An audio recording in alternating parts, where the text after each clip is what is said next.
Разбитая «Лада», мотоцикл «Минск» лежит на проезжей части. В этой аварии погиб байкер. Эти кадры сняты в первые минуты после ДТП. На улице Фрунзе столкнулись байк и отечественный автомобиль. Момент аварии зафиксировала камера наблюдения. На кадрах видно, как «Лада Ларгус» после разворота пересекает сплошную линию разметки и из левого ряда поворачивает направо, не пропустив мотоцикл. Очевидцев аварии было немало. Водитель, он снова нарушил правила дорожного движения, хотел сократить путь, через сплошную пересек и хотел сюда, походу, заехать.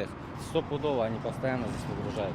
Друг погибшего байкера приехал на место аварии сразу же, как узнал о произошедшем. В случившееся поверить не мог. Звонили. Это друг ваш? Да. Водителю автомобиля 26 лет, из них 9 за рулем. За это время у него 29 штрафов. Нарушение правил признает, но считает, что и мотоциклист был неправ. В момент перестроения он очень был далеко.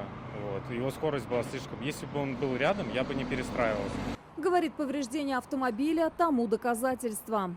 Судя по повреждениям отечественного автомобиля, скорость мотоцикла была явно выше допустимой. Здесь действует ограничение 60 км в час. На асфальте нет следов торможения, а значит, мотоциклист врезался в «Ладу» на полном ходу. Погибшему было 37 лет, стаж вождения 20 лет. За это время набрал 227 штрафов, в основном за превышение скорости. Категорию А открыл год назад. Кто нарушил правила в этот раз, сейчас выясняют следователи и автоинспекторы. Возбуждено уголовное дело. Это первый погибший байкер в Казани в новом мотосезоне и второй на двухколесном транспорте.